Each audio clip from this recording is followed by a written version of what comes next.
Mobile journalism, মোবাইলের মোহ আর জার্নালিজমের যোগ, এটাকে একটা সংক্ষেপে ব্যঙ্গবিদ্রুপ করে অনেকে মোজো সাংবাদিকতা বলে।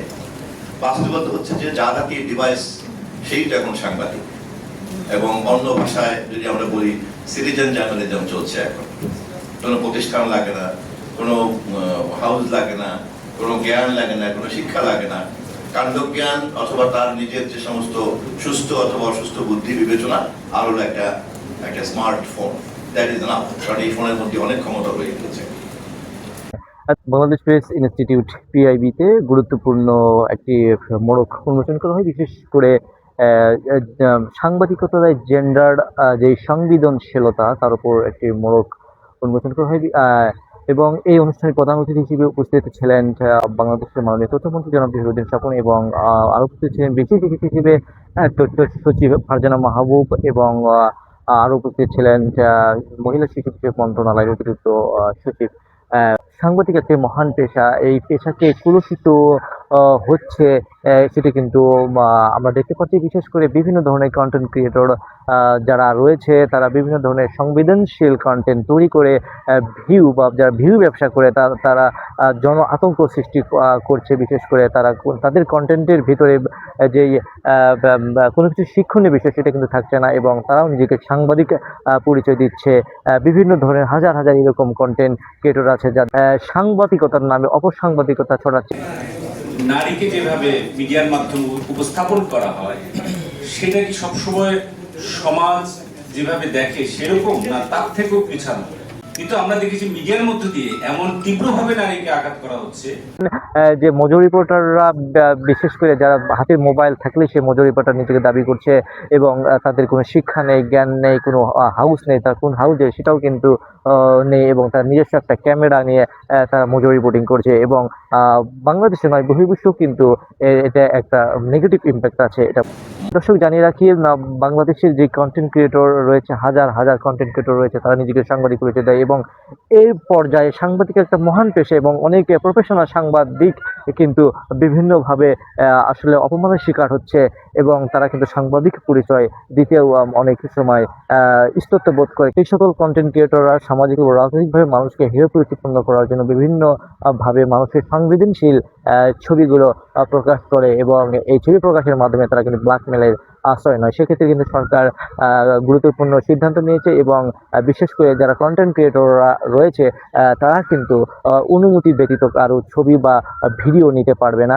এটা কি গুরুত্বপূর্ণ? এবং আরও একটি গুরুত্বপূর্ণ বিষয় নিয়ে আলোচনা করছি, বিশেষ করে যে সাংবাদিকতায় বিভিন্ন নারী যে অংশগ্রহণ সেটি কিন্তু আশাব্যঞ্জক।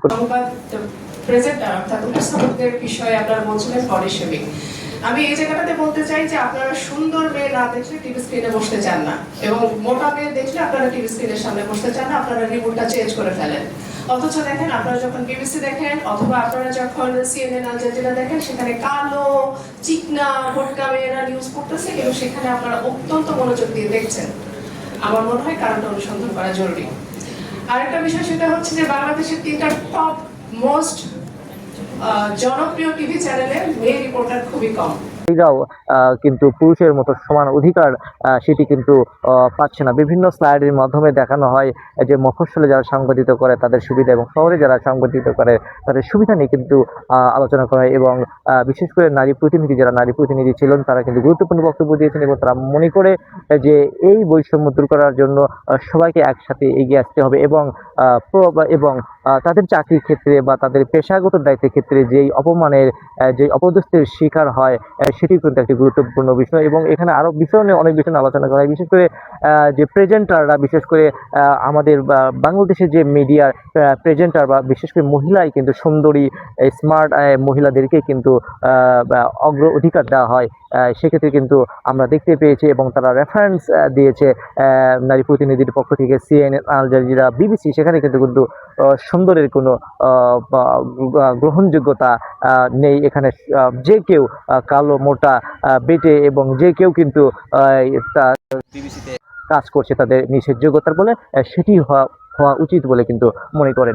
দর্শক জানিয়ে রাখি যে গুরুত্বপূর্ণ এই আলোচনায় তথ্যমন্ত্রী বলেছেন যে একেবারে কিন্তু এই মোবাইল যেই জার্নালিজমের নামে অপসংস্কৃতি তৈরি করছে যারা, তাদের কিন্তু কিন্তু একেবারে নির্মূল করা সম্ভব না। তবে সরকার চেষ্টা করে যাচ্ছে এই সংস্কৃতি যেন না টিকে থাকে এবং সুস্থ ধারার সাংবাদিকতা যেন চর্চা হয়, সেটি কিন্তু দেখা পেল। এবং অনেক সাংবাদিক প্রশ্ন করেন যে এই মজুরি রিপোর্টার যারা রয়েছে বিশেষ করে তাদের ক্ষেত্রে কিন্তু গুরুত্বপূর্ণ তারা অবদান রাখে, কিন্তু কিছু কিছু নাম জানা নেই, যাদের হাউস নেই, যাদের ঠিকানা নেই, নাম নেই, এবং যারা ইউটিউবার বা ফেসবুকার তারা কিন্তু মজুরি রিপোর্টার হিসেবে পরিচয় দিচ্ছে এবং বিভিন্ন কন্টেন্ট ছড়িয়ে জনমানুষের মধ্যে আতঙ্ক সৃষ্টি করেছে। এবং জনমানুষের মধ্যে নয়, শুধু রাজনৈতিক এবং সামাজিক ক্ষেত্রেও কিন্তু তাদের ব্যাপক প্রভাব রয়েছে এবং তারা ইচ্ছেই করলে তাদের সামাজিক মাধ্যম ব্যবহার করে বিভিন্ন ধরনের কিন্তু মিশ্র প্রতিক্রিয়া এই দেশে কিন্তু সৃষ্টি করতে পারে।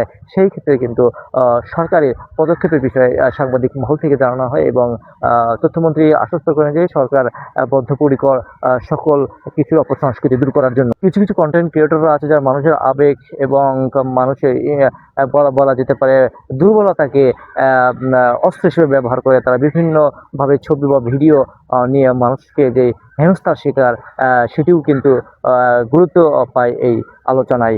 তো এবং সবচেয়ে বেশি গুরুত্বপূর্ণ বিষয় যে এই আলোচকরা বলে যে একজন সাংবাদিক হতে হলে ন্যূনতম শিক্ষাগত যোগ্যতা এবং তার এক্সপিরিয়েন্স এবং তার যেই common sense, news common sense বলতে গেলে যে কোন নিউজটা করা যাবে এবং কোন নিউজটা মানুষের কাছে পৌঁছালে মানুষ পজিটিভভাবে নেবে, সেটির উপর কিন্তু তারা দৃষ্টি দেন। এবং এখানে আলোচনা করা হয় বিশেষ করে সাংবাদিকতার উপর পিআইবিতে যে ট্রেনিং দেওয়া যায় সরকারিভাবে, সেখানে কোর্স করানো হয় এবং এই কোর্সটা শুধু এখানেই নয়, বাংলাদেশের বিভিন্ন জায়গাও কিন্তু বিভিন্ন সংস্থার মাধ্যমে করা হচ্ছে। বিশেষ করে ঢাকা শহরে বিভিন্ন যে জার্নালিজমের কোর্স শেখানো হয় সে বিষয়ে কিন্তু কথা উঠেছে, তারা তাদের ইচ্ছামতো তারা তাদের কার্যক্রম চালায়, সে বিষয় নিয়েও কিন্তু সাংবাদিক মহল থেকে প্রশ্ন উঠেছে। এবং তথ্যমন্ত্রী নিশ্চিত করেছেন যে এই সকল বিষয়ে সরকার কাজ করছে এবং আগামীতে সুস্থ ধারার রাজনৈতিক এবং সুন্দর সাংবাদিকতার যেই প্ল্যাটফর্ম তৈরি করতে সরকার বদ্ধপরিকর।